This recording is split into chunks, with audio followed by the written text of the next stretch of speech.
dvojizbový byt za viac ako 300 000 eur. Vítajte v druhej časti série výnimočné nehnuteľnosti v centre Trnavy. A poďme sa na neho pozrieť. Koľko poznáte dvojizbových bytov s výmerou 80 m²? No ja úprimne asi ani jeden. No vidíš, a tento byt presne toľko má. Plus navyše má peknú terasu s výmerou 17 m², ale určite vás zaujíma, ako to vyzerá vnútri. Ja si myslím, že v tejto izbe je cítiť tá veľkosť. Duško, a kde si? Haló, tu som, haló. Už ťa vidím. Myslím si, že toto je obývacia izba, ktorú častokrát ľudia nemajú ani v štvorizbových bytoch.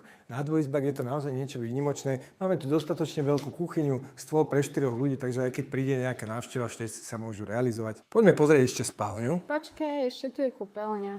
Pozri kúpeľňu, ale pozri tu, znova sen každej ženy, šatník v spálni. Tak to by som sa asi opäť zmestila. Spálňa dostatočne veľká, dokonca s výstupom na terasu.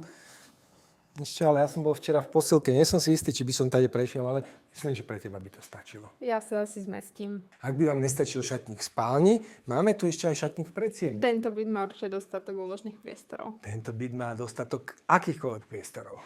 Ak chcete vlastne tento veľkorysý dvojizbový byt v centre Trnavy, v tejto budove, volajte mi a môže byť práve váš.